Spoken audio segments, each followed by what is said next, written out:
Hey pedalists out there, what's up? If you ever looked on YouTube for a video demo of a non-mainstream pedal, I'm sure you came across a channel called Knobs, and this chord sounds familiar.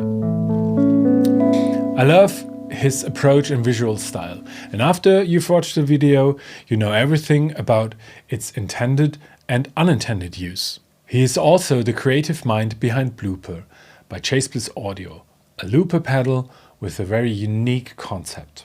They recently released a new pedal, the Habit, which you definitely should check out. Together with Kim Björn, he wrote in 2019 a book called Pedal Crush, which is full with interviews of pedal makers and artists. I love this book. Every time you can browse in it for hours, and every time you find new little facts and stories. I had the privilege to talk to him, and he tells about his musical origins, how he fell in love with pedals in Japan and started a YouTube channel during his time in Iceland. He gives advice on how you find out everything about a pedal. So without further ado, let's listen to Scott Harper, aka Knobs. Welcome, Knobs. It's an honor to have you and to talk to you, your wisdom and your knowledge. As a starter, most people know you from your videos on YouTube, and I really like to know a little bit more about your origins as a musician. That's a classic starter question. What was your first musical memory? Oh, wow.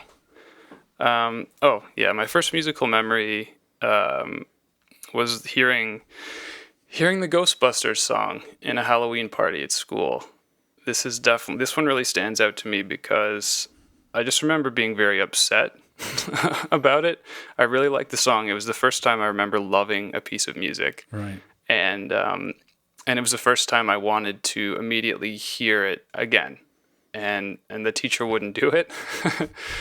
I don't know why. I love thinking about that moment, and I'm sure I'm remembering it wrong, but I love thinking about the teacher being like, "No, like we have to listen to the whole CD. We can't hear that song twice." So was this like an album moment where the teacher was like saying, no, you have to listen to the whole album? Or was it just like a party going on a playlist, or? It was just a party. Yeah, she wasn't like, you need to appreciate the whole Halloween soundtrack. I don't think so. I really don't know. I have no idea what she was thinking, but I was quite young. I think it was kindergarten. And so, we were just kids like rolling around on the carpet, eating candy. And this song came on. And I remember also having a similar experience. I saw a live version of the Rocky Horror Picture Show. All right. And the Time Warp song played, and I remember at the same time being like, "Whoa!" Like this. It was just. I just remember it being very new, and I don't know why those songs hit me and other songs didn't. But those are definitely my earliest musical memories. That's probably the mystery of music. Why some music talks to certain people and some music does not. It's like a bit of an awakening, isn't it? Yeah. Like it's a fun idea. Like every music lover has that first song that wakes them up Right. and makes them care. Yeah. True. Was can you, when you recall the feeling, can you tell something about, was it just like because it was new to you, or was it the sound or the groove or the voice? I think it had to be the way that it made me feel. Because I don't think music was new, and I don't think that those songs are very unique. I think they're both kind of euphoric in some way. I know the Time Warp one is very euphoric, and I think Ghostbusters kind of what does euphoric, like does that mean? Completely blissful. Like all of the chemicals in your brain are just released at once. Yeah, I think it must have, because I was such a kid, and I was a very typical boy, I'd say, in the sense that like all I wanted to do was have the funnest thing possible. Right. So I don't think I was appreciating any nuance in the music. I think it just made me feel a way that I really liked and wanted to like do again immediately. Probably like you felt like a superhero or something like that. I have to think it was some kind of like approaching adrenaline or something like that, because they're not like subtle or refined pieces of music. They're kind of exciting. Yeah. Cool. And how can you remember? Did you listen to music to a specific style when you were in your teens, or was it already like, or was it broader from like classic stuff, rock, and or whatever style you listen to? Very very focused. Yeah, very Okay, classic kind interesting. of teenager. Like all the other music sucks except this one. What For a while anyway. what era was that So I approximately? was born in '88. Right. So when I was a teenager, I guess the 2000s. Yeah, I Okay. would have turned 13 in 2001, I think. And I just really enjoyed rap music. Cool. That was basically it. And that was also my start in music. Was making productions like sample based productions. But I didn't realize till years later that all the stuff I was gravitating towards was just sampled from old soul music, and then that's what I actually liked. I didn't know. I had no idea. Like Yeah. Isley Brothers and that kind of stuff. Yeah. And did you grow a love for like old music, like the origin of the sampled music? Oh yeah. Okay, cool. Yes. Yeah. I still really love it. Great. There's something to me that's still a bit elusive and special about like Motown and old Right. soul music, Right. because I don't. This is probably a dumb thing to say, but it seems to me like it didn't have a clear evolutionary path like a lot of other kinds of music did. Not that people aren't making that kind of music today, but it seems like there was a special.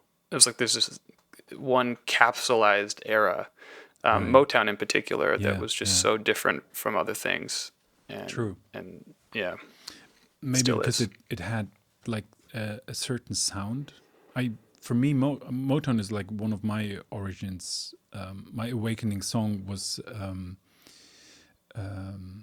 "Can't Hurry Love" from Diana Ross and Supremes, So and good. and the bass line really like that stuck to my head, and I became a bassist. Although I wanted to become a drummer in the first place. Yeah, but probably it's about the sound and Motown in particular, because it had like this studio, and they had like this workflow and the desk, and like everything came together, and they had great singers coming in, but they had always like this trademarked sound, could say, probably. Yeah. I think you're right. Yeah. It's not it's kind of simple in a way, isn't it? Right. It's like every other genre was happening in multiple places at once, and True. not that I'm not a music historian, but yeah, that's my impression of Motown, is that it really did happen. It was Detroit, right? I think just a very Yeah. focused place where it was Right. happening, and yeah, you still hear that. Yeah. Cool. That song is awesome. Like there's also Yeah. the like the tambourine. Like there's not many songs where I think of and I just think like, yeah, that tambourine was something special. There's such a special moment. You know the movie Standing in the Shadows of Motown? No. There's a documentary about the band. I think they're called the Funk Brothers. So like James Jamerson, the bass player, and like all the other cats.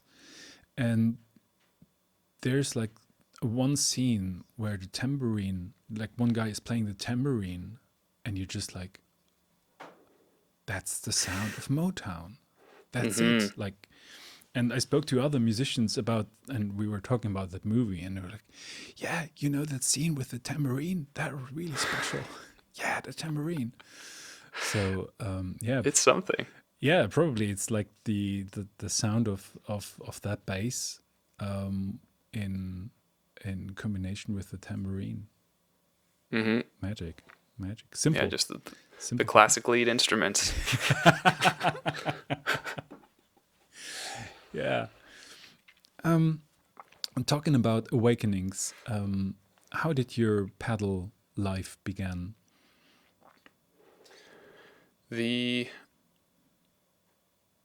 Yeah, I think I know when it latched on. I think that the moment for me where pedals where I realized what they could do for me was playing a delay. It was one of the Boss delays, and I was not very good at the time, and the preciseness of the echoes were able to keep me in time because it gave me something to follow and latch onto. Exactly. And it just immediately elevated my abilities as a guitarist in a huge way. And I still rely on that and use that a lot, like layering sounds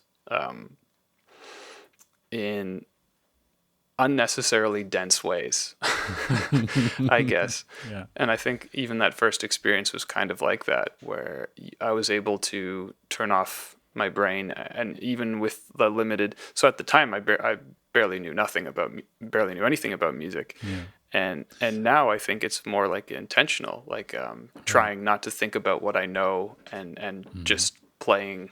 And delays are just wonderful for that, and yeah. Getting in this like naive spot. Yes. Did you practice with the metronome before, or was like the delay your first metronome, in a sense? I was a bad student of guitar. I only took up guitar because I thought it would be an easy course in my school. I took it in high school in a class, and I did think the guitar was like I didn't think it was uninteresting, but I didn't know guitar music at all at the time. So it was just a thing I could do. I remember a friend brought it up, and I did just enough to pass the course. So I wasn't dedicated, I guess. I didn't hate it or like it. I just did it enough to get through it. So I don't know that I had like a work ethic, I guess, with the guitar. I don't think that I ever, nor do I now, ever had like any ambitions, I guess, to be very good at it. I just liked it enough that I kept doing it, and then eventually I realized it was like very helpful for me. So yeah, I mean, I have a metronome now. I think I got my first metronome like last winter. Right, really? Okay, Yeah. that's funny. So, but there were like no ambitions. Okay, I want to become the best, whatever it is, guitar player in the world, like the typical No. one of those typical young person ambitions. At what age did you pick up the guitar or started I to was either making music? 17 or 18. 17. Oh, like making music. Oof. So I was 17 or 18 when I started playing it. By the time I was around 20 or 21, I was more interested in a diverse array of music. And I guess what really happened is when I started to take interest in guitar, I didn't immediately play the electric. At first, I was very interested in the acoustic guitar exclusively. So there was even a window there where I wasn't playing electric guitar and I wasn't good. So I wasn't playing in bands or anything. So I was just playing guitar by myself.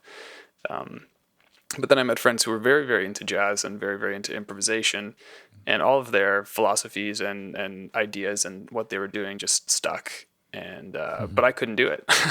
I was too bad to do it. But I think that was like where the motivation started.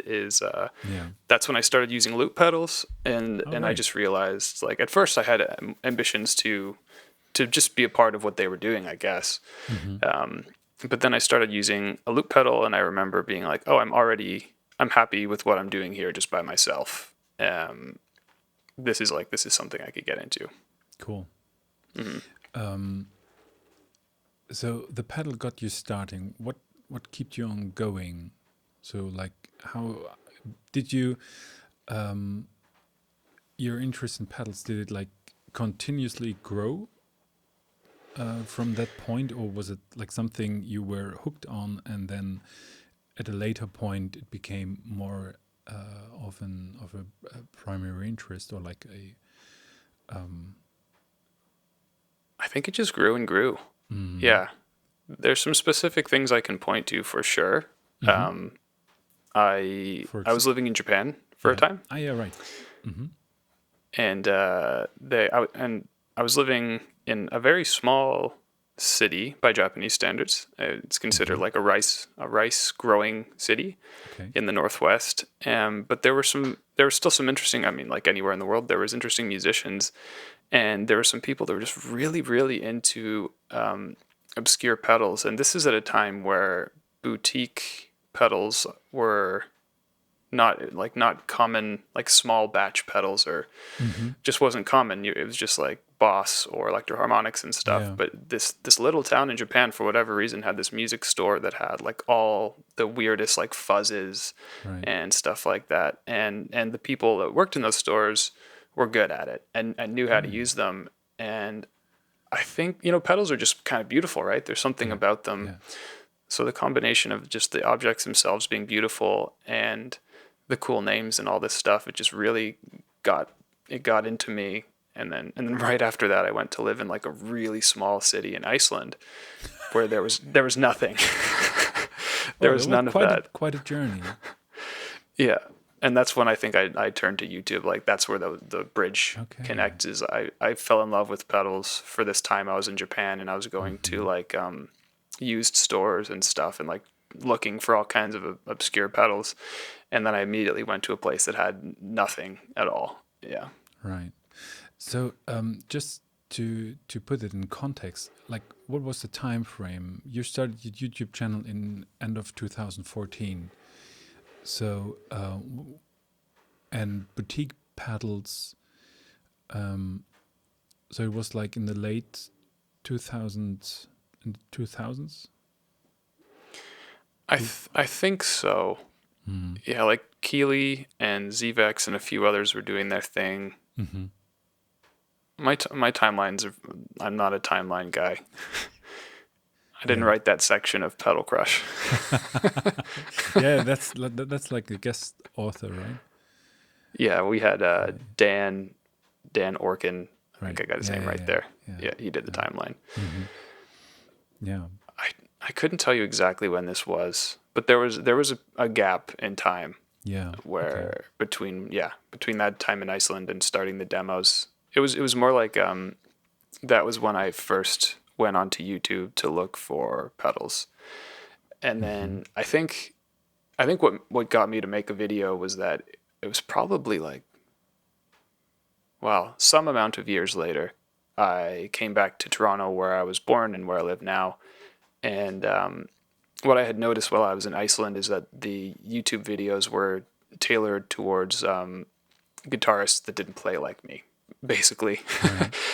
And so I was curious about I thought that there might be people who would like demos that aren't really about rock music, and just kind of like really focus on the pedal and try to be neutral, I guess. Right. And yeah. So yeah, talking about your YouTube channel, you have such a unique style, and it's unique, artistic, beautiful, and even the visuals are inspiring of its own.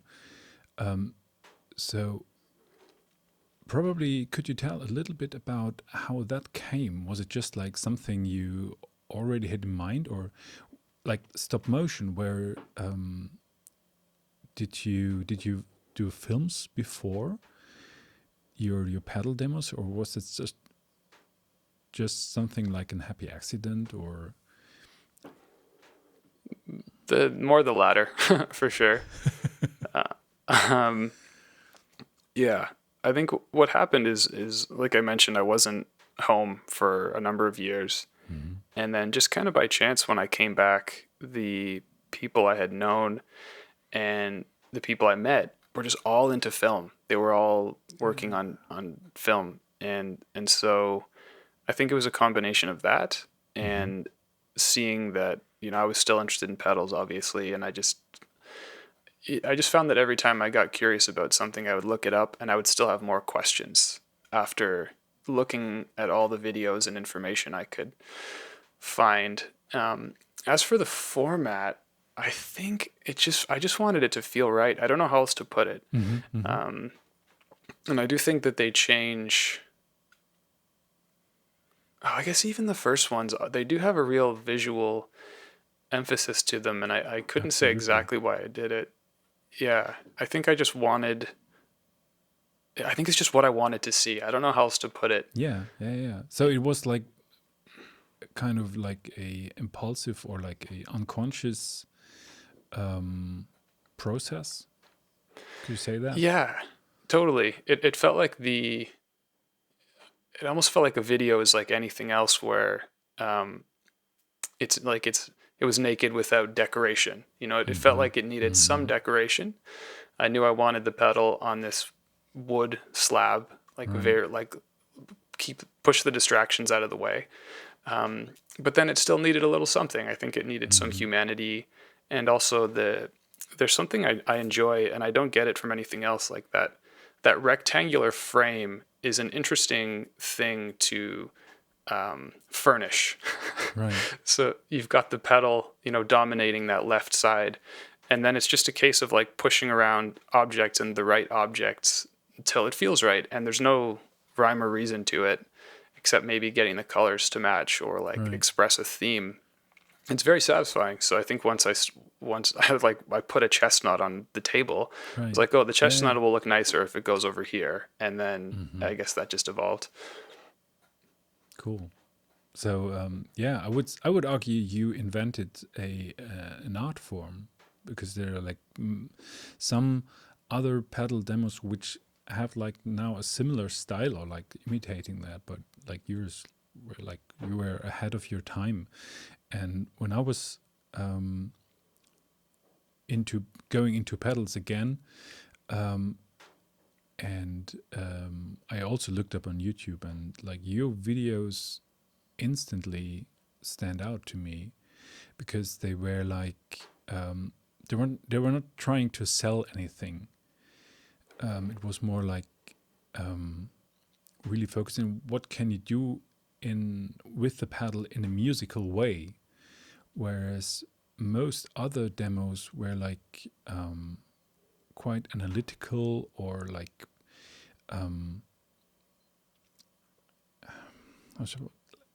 don't know how to put it. Like I really like your text, like what you wrote besides that, whereas like other videos were more something like you would expect in a music store when you ask somebody, can you show me the pedal? And that really stood out to me, and I was like really intrigued. Who is this guy? And I'm a big fan of stop motion. So that really spoke to me instantly. So thank you for that. Thank you. Yeah. Is there a story about your opening chord?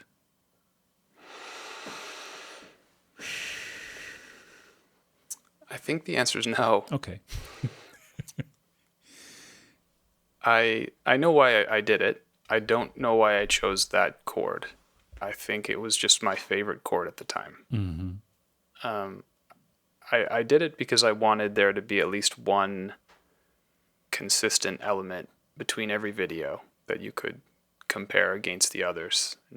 And so that first little intro is like a snapshot. Like if you have no other patience, or you just, if you only have 20 seconds to spare, that would be the quick summary of the pedal.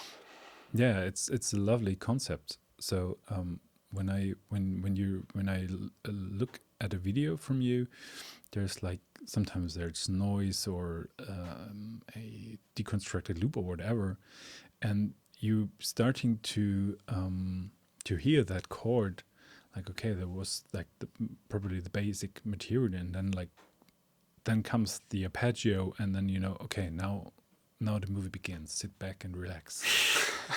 That's such a great moment in every video. It's nice to hear, because of Yeah. course I don't really know what it's like to watch one of these videos. I have no Yeah, idea. Yeah. yeah, yeah. So, talking about that, how is it as a I can I call you a YouTuber? How is it as a YouTuber to get this kind? How is the feedback circle? Like when you play a gig, you have the audience who gives you feedback. How is it when you make pedal demos, pedal videos? I'd say it's generally very encouraging. Hmm. I do remember, especially starting out, that it was a big part of my motivation. Is it Okay. seemed they seemed to be making a difference for people, and it's nice whenever you put any amount of work into anything. I think it's just really nice to hear some feedback of some Right. kind.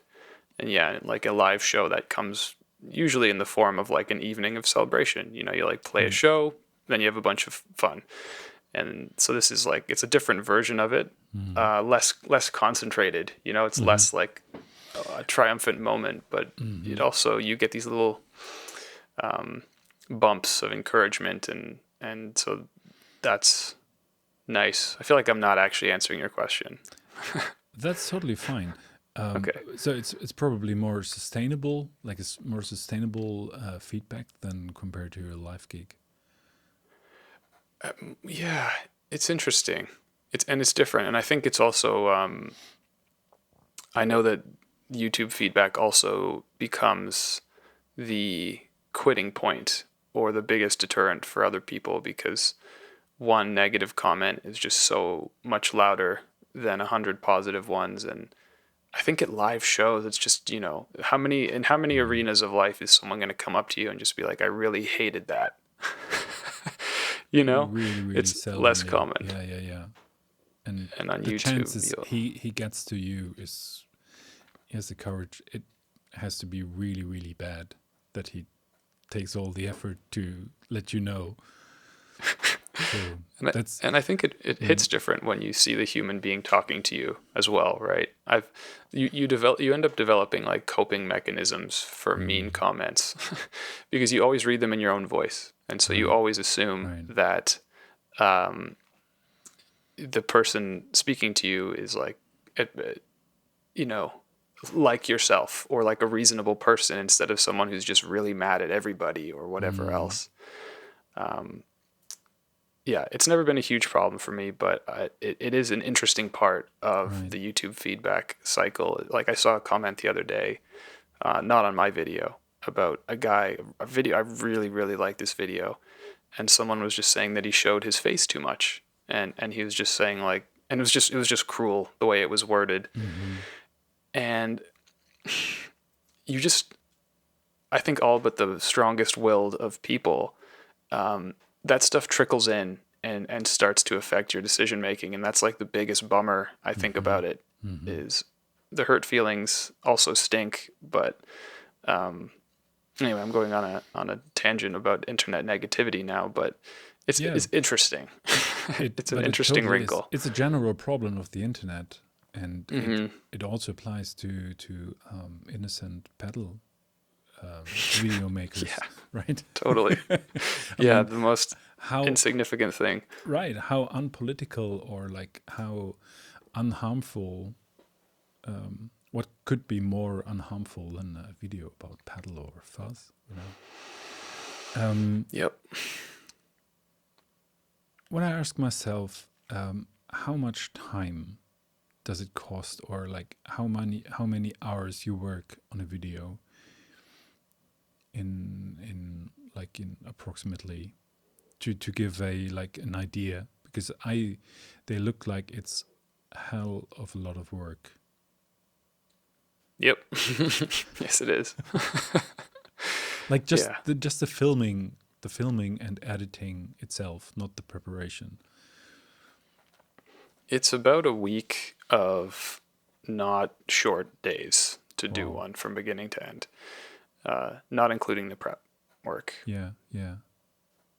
Okay. Wow. That's Yeah. surprising. Surprising that it even surprises me Wow. I do it in not a very efficient way. I'll say that. Yeah. That's my own.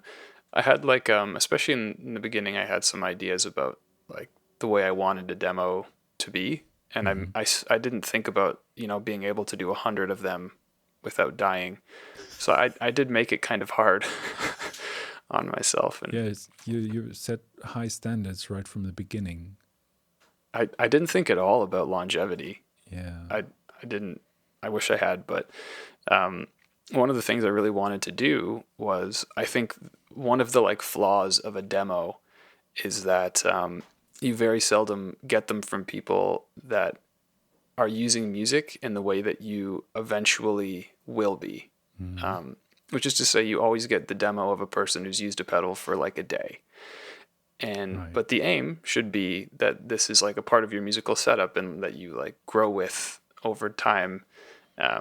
So obviously I don't have a year to play, but I like really play the pedals in advance and try and like find applications that weren't intended or stuff like that, because I just, I want a more realistic view of like what's possible instead of what I can do in my first 24 hours, which is really just going to be like, some of it will be okay, some of it will be confusion, because everyone has different control schemes and nuances, and And probably it's not something anyone could figure out after 24 hours for himself.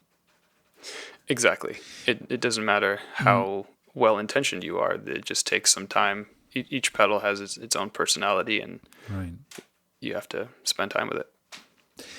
In one of your columns in Premier Guitars, you said find four corners. Is that an expression or saying, or what do you mean by that? I'm pretty sure I made that up. I don't think that's real. It's just Because always what I I would looked say to it up myself. and I couldn't. It was like it's in some lyrics, and somebody asking about what does it mean. And, yeah. So sorry, I interrupted you.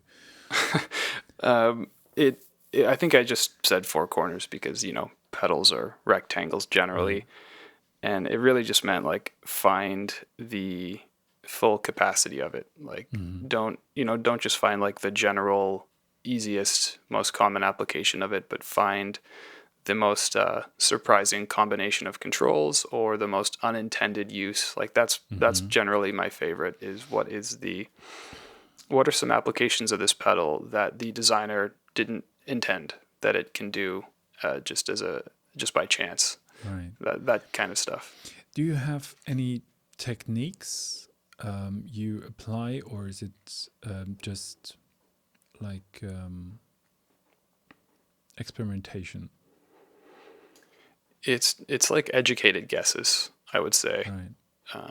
because most pedals you are iterative in the sense that they do build on the pedals of the same category that came before them. So you can usually zoom in on what most of those features do.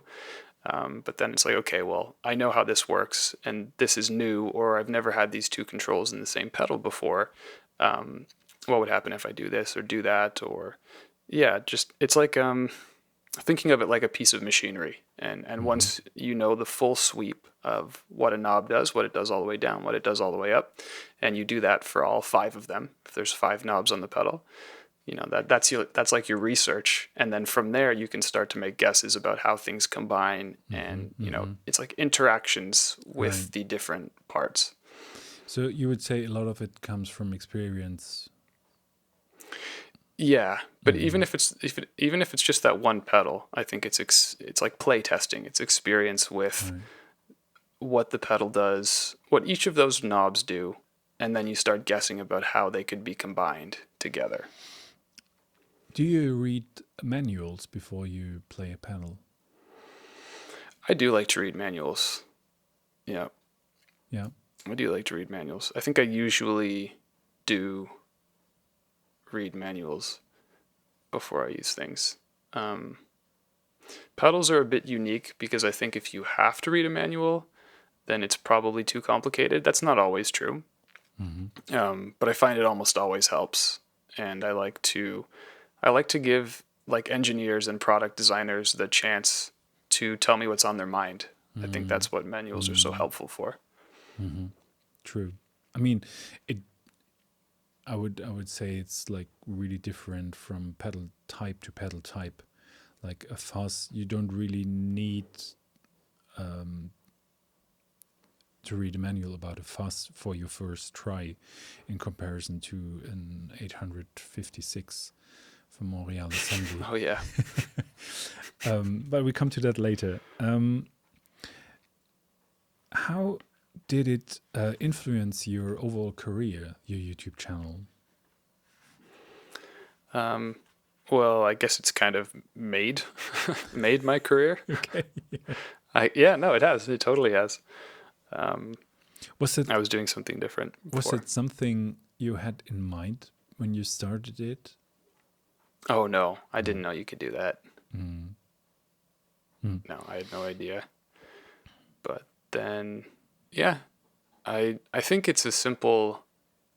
It sounds so strange, but I think if you're ever, either directly or indirectly, if you're helping people sell things, then there's a job there.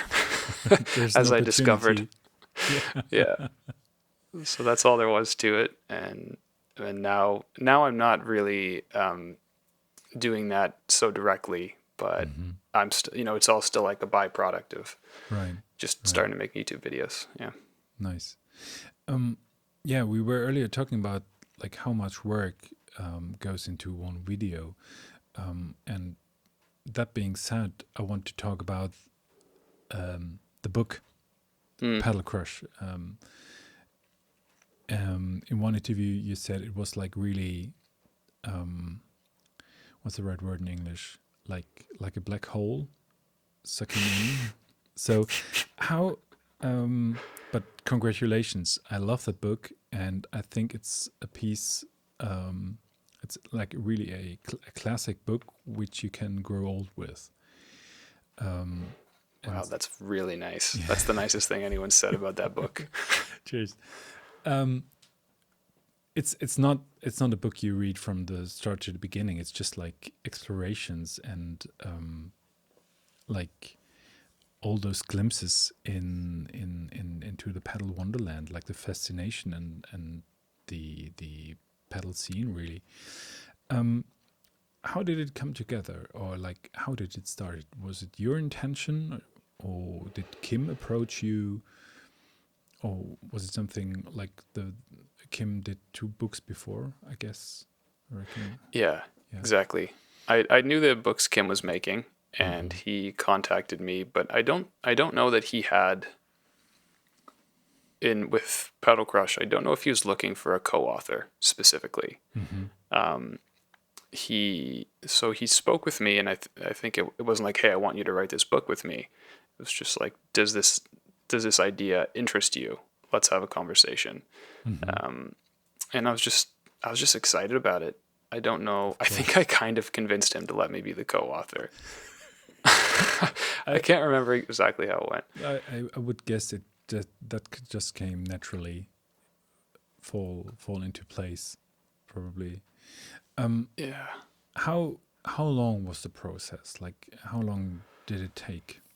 When did you start and when did you finish? I know it should have taken longer than it did, because if you write a book, you have to have it ready for Christmas. Right. to survive as a company. Like just the cold hard economics of writing a book in 2020 or 2019 maybe it was, is like, yeah. So anyway, we just had to hit that deadline, and there was no flexibility around that. Yeah. So it was very feverish. I remember that the process of writing it took place over the warm months. So it was like spring, summer, and Kim is one of these people that doesn't need a lot of sleep. I think this isn't like, a doctor didn't tell me this, but the amount of not sleeping he did is still one of the most impressive things I've ever seen. And I did my best to keep up. It was nuts. Yeah. Crazy. Because there's no end to it, right? And I think we both cared about the subject matter. So we learned along the way that this is not well documented stuff. Right. It just isn't. So it's hard to research. And you said in one, or you wrote in one of your premiere guitar columns that there was a point where you stopped looking or trying to know about all pedals that exist. And what was that moment like? Liberating, I think. Yeah. Yeah. And I think it was also, it's interesting because I think I never considered it at the time, but he'd been doing books on synthesizers, and it's just so much harder to make a synthesizer. You need so much more electrical engineering knowledge and experience. And so I think just by nature, there have been less synthesizers made over history than pedals. This isn't a fact, but this is just like something I've kind of come to believe. And it seems to add up to me. So maybe with synthesizers, you can really find them all. But with pedals, it's just, you can modify a pedal, a fuzz, you can modify a fuzz and turn it into a new circuit with almost no practical electrical engineering knowledge. Like you could really just do it with trial and error. So then there's just so much out there. What parts did you work on in the book? Did you do the interviews or more of the pedals, or did you both of you did everything?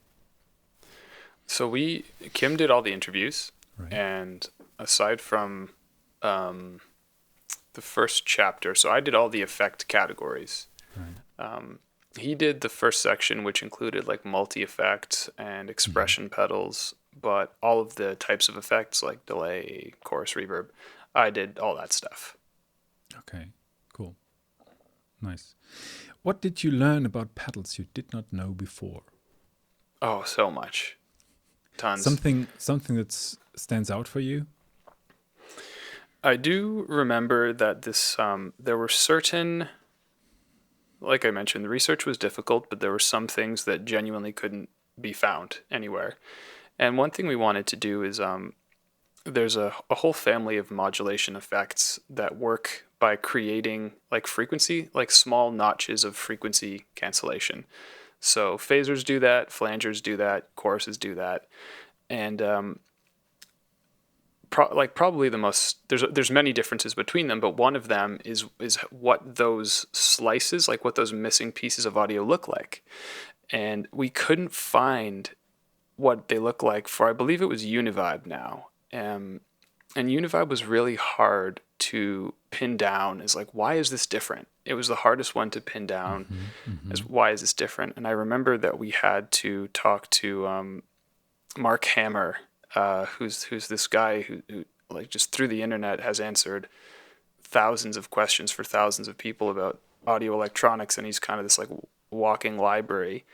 And in the end, we kind of just had to turn to him and be like, what happens? Like, why are these different? And then he was just giving us sketches, and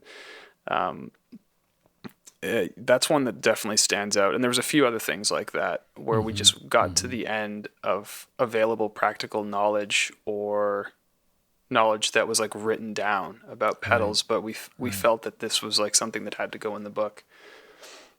Pedal making, the blooper. How did that come?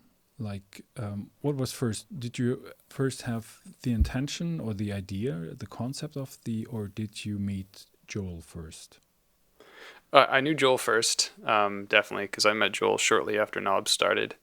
Oh, cool. And I was just having little by little some more input on products.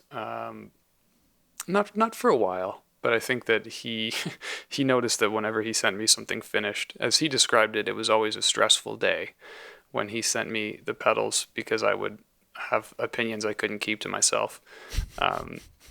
So then finally we got to a point where I know that I helped out with Dark World a little bit, and that might have been the first one. So then, we'd already been having some discussions about what I thought about his products and what he could do with them.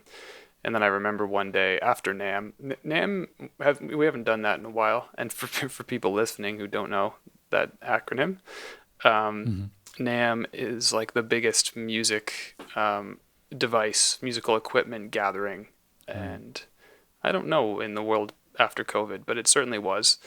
And it was always like kind of a big event because you would launch products at NAMM, but also just be like everyone That's it. making pedals in one place. So it always wound up being such a creative, exhausting, amazing week. And I say exhausting in a good way because I think there's something about like those extremes where ideas tend to happen at times like that, and things tend to happen. And I remember one NAMM, we were going straight to San Francisco, just Joel and I. No, not just Joel and I. Joel, myself, and his filmmaker at the time.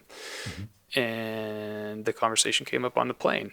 And I think it just felt like it was about time for a variety of reasons to do it. And looping has always been my favorite thing. Yeah, you're talking about the blooper. This is all about, sorry, that was a long way to get into why we made blooper. And we, what I can say is I didn't have a concept. I just knew I really wanted to make a looper with a different kind of energy. So he agreed to make the pedal before there was a concept. And I remember sitting in a park in San Francisco doing like the first sketches, like right away. Like a record deal. I guess. Yeah, I mean, that was the most exciting thing possible. Right. Yeah. Did you intend it as to be primarily as a looper or a modulated delay? So the talking about modulation, how did that was an idea which came later? The modulation was something that was there pretty early on. I definitely did not intend for it to be used as a delay. We knew that it would. As soon as we put that repeats knob on there, we knew it would work in that capacity. But I was just completely focused on looping and making that interesting. But I thought the modulated part would be very nice because, there's so many reasons why modulation is a magical thing that we're drawn to. But functionally for me, it was just fixating on the idea of a piece of machinery that you could make malfunction, that you could have in its like pristine ideal state, or it could be like something you picked up off of a pile of junk like 100 years ago, or it's been sitting there for 100 years. Like that was more the concept, but then it was like, well, what would it have to be able to do to have that feeling? Right. Like a really, I think there was one point where in the development you were like kind of had a big obstacle. I can't recall it like exactly, but where you were like, okay, this is today we have to solve this problem. Can you recall on that? Yeah, we had a lot of days like that with Blooper because it was a new concept and it was a bit impossible to predict how all of the pieces. There were lots of unforeseen conflicts between the different pieces, and it's so strange. It's like I do think about it like a machine, and I often think about pedals like machines. And if you were building a piece of machinery in the real world, you could and must like physically map out all of the pieces first and how they're going to combine. And you can't really do that in this case. And so we just kept bumping into things. And I wish I could give you a more specific answer, but I think we had a lot of days like that. And certainly some of those days got like pretty hopeless feeling or frustrating. Would you do it again? Definitely yes. Well, God, such a good question, actually, because it was very difficult. I think that if I had to start from scratch right now, knowing everything I know, I would think long and hard about it. If I went back to that time, I would do it 10 times out of 10. I don't know that we could have done it better. I do wonder about that. The one thing I would not do again is publish a documentary series in parallel with the development.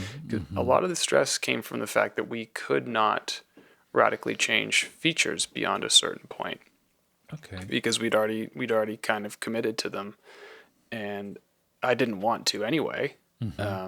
So maybe in the end that helped us because it made us push forward. But there was genuinely dozens of discussions and debates about like this feature is impossible and trying to just figure out how it, make it not impossible anymore. Right. Yeah. I just remember, or just can recall, there's like a massive thread on Reddit about the blooper, which like, yeah, really long comments and discussions. And imagining reading and moderating and stuff whilst working on the pedal must have been really stressful. The video series became stressful because the development process became stressful, and it was like, like we've talked about, videos take a while. Yeah. So having that extra layer of stuff to do it felt not important. Like I should be working on this actual pedal instead of this video. So that part was odd. But it was so nice that people were excited about it, Yeah. And yeah, there was like definitely a sense of duty once we got started to deliver. Right. Yeah, but that being said, I really, really like the reel, and I think it's a unique document of a process how to develop a pedal, and like with all the ups and downs and the story behind actual people interacting and working on a device. I find it most interesting, really, and inspiring. Thank you. Inspiring. I think I'd like to revisit it, but not like that. I think it's possible. Like I'd love to tell a story like that again, but in a different way. Yeah, somehow. maybe one like these once in a lifetime things. I mean, it stands on its own. It's like it's a closed book, I would say. So yeah, congratulations for that. Thanks. I want to talk about the like the most important thing at the end of the day, making music, like the creative process. And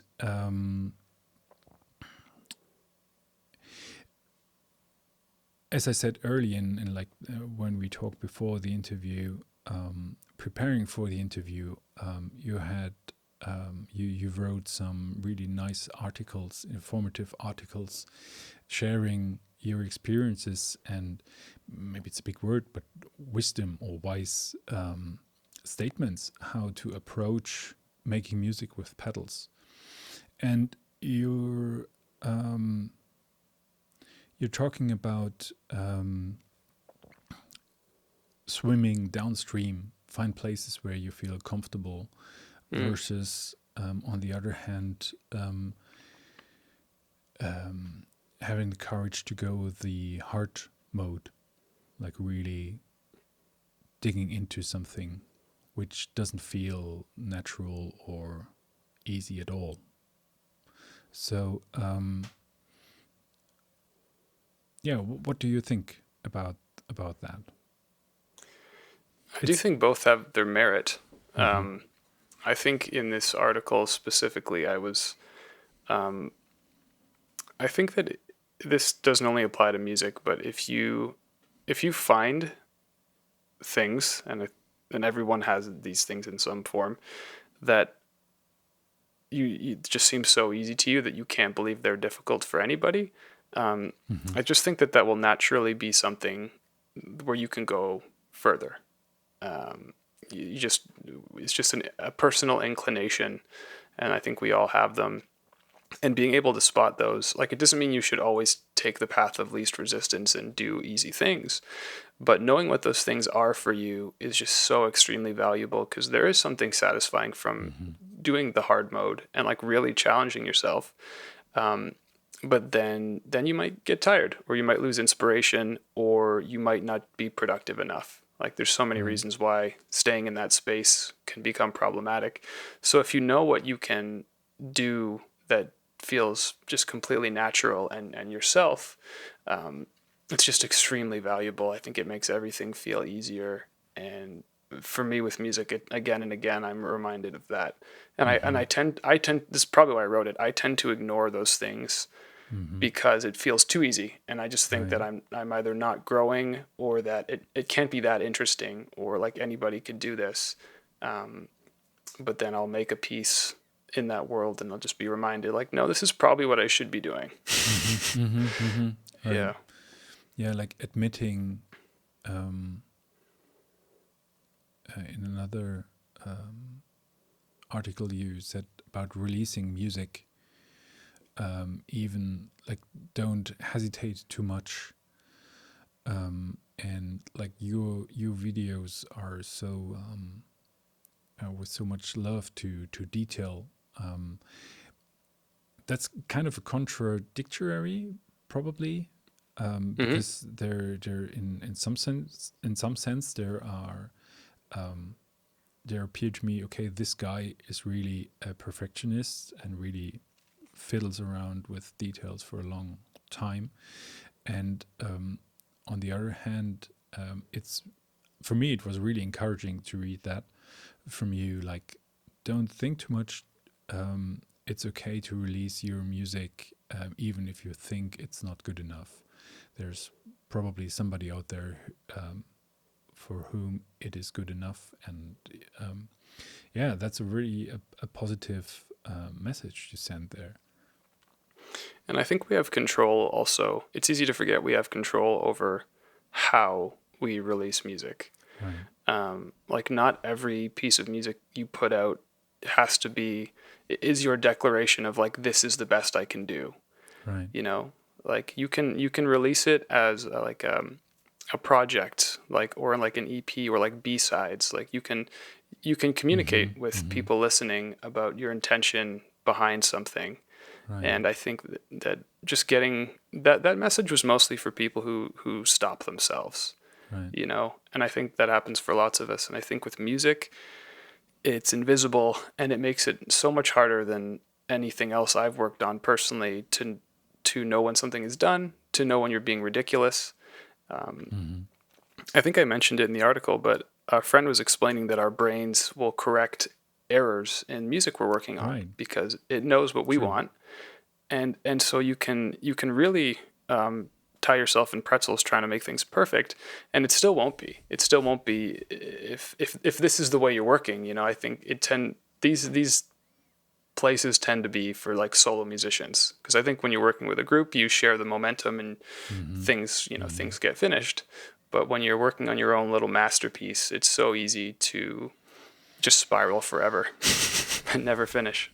Could you speak a little bit about limitations? I'm part of your Patreon, and the you have a series called Nudge, where you put out monthly challenges to your patrons, where they have a challenge to. The last one was write a piece which has to be sped up at the end. So. How important, or what do you think about possible limitations can enhance creativity? It's so important. Yeah. Essential. Truly essential. And every professional musician I've ever met does this in their own way. Right. And has like almost like their own little survival tips and survival strategies. Like I remember Eric, Kid Koala, he knows that he only can make music at night that he likes. So during the day, he'll do like the labor of music, like he'll set up his equipment, or he'll do this. But if he's going to record something, he'll only do it at night. And some people, I remember hearing, I don't know who it was now, but if they're going to do a solo, if they don't get it by like their fifth try, they're just going to stop. Right. They know it's not going to get better. And I think every musician learns these ways. And I think you can even think about instruments themselves. Like they have built-in limitations. Right. And like where I think we often, it's easy with like modular synthesis, or when you're building a studio, to never impose limitations, because you can always add another piece, and another piece, and another piece. and it becomes too big. And but instruments like the bass have built-in limitations, and it's a weapon. It's truly a weapon because you have something to push against. Right. I think we need something to push against. If there's always like further you can go, then you just wind up drifting and drifting and not focusing. I think you need that tension that comes from limitation to focus. Resistance. Focus needs resistance. I think so. Yeah. And the more the better, I feel. Yeah. Anything in particular or any technique when it comes to working with pedals? Maybe not too many pedals to start is something? I think, well, okay. That's a hard one for me because to me, I really, really, really like to use one pedal at a time.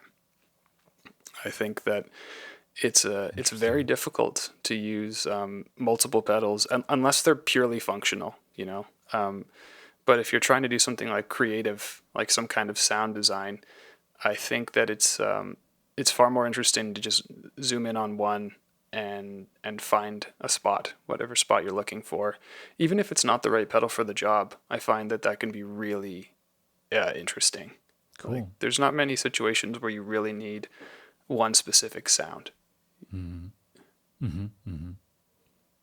Super interesting. That's a good tip. Yeah. For the last notch, I started to do some music, and that was for me something. Okay, I want to use the blooper more, so I got more familiar with blooper, and that's something you talk about as well. Like really dig into a pedal. You really have to get to know the pedal. I know the effect with pedal boards. I built a pedal board like years ago, and then I left it unchanged for 1 year and played all my gigs with it. And it grew over time, and I modulated something, and I made it modular. And I literally last week I finished what I consider my last pedal board. But yeah, that was like a 10-year or like 15-year process to get through the point. But anyway, talking about pedal boards, G.A.S, gear acquiring syndrome. You posted a recipe against that, which I really liked, and it really spoke to me because I discovered something similar for myself, that it is or maybe you quickly talk about that because it was your words. And it's been a while since I wrote that one. I actually like the way you summarized it was better than I did a recipe. That's what you think. against G.A.S. Yeah, I know that. I mean, one very, very simple one is just absolutely not letting yourself change anything about your setup for a fixed period of time. I think what I advised is moving the order of things around, because that can have a dramatic effect. Right. I'm not sure what else I did. You tell me what I said. You were talking. There's a moment when you're teased to take out your credit card rather than being interested in what the pedal actually does. Then it's better. Probably it's at the time to not buy it. Because you're not looking for something the pedal can do, but you want to have this moment of yes, I'm getting a new pedal, this new pedal day. And what I did last year when starting the it's almost 2 years ago now, when everything came together, okay, writing the thesis about pedals and double bass, I did some experimentations. I bought the Cedar Assassin from Montreal Assembly, and I had strange expectations from that pedal. I thought back at the time I was really short in money, so I had to decide between the Microcosm and the Cedar Assassin. And that was kind of an interesting process because I kind of regretted when I received the Cellar. I thought of it, okay, it's like one of those pedals, you switch it on, you play one note, and it does all the thing for you, which to me, the microcosm is kind of that It is. sort of pedal. Yeah. And the, with all respect, the Cellar is extremely and exactly the opposite. It is. I agree. Back at the time, it was really good because it was, I had the tensor and this one, and I could focus in on that pedal. And I would say I understood probably 5% of it, but I have some like muscle memory techniques where I want to do that, and and but then I decide, okay, I want to go further and build my setup, and I canceled a life insurance money fund and bought like a whole bunch of pedals and put them together. And where I'm at now, I have the feeling there are way too many possibilities. I'm totally overwhelmed. But on the other hand, it's like being the kid in this candy store, and you can choose and eat whatever and how much you want to, and you just enjoy it.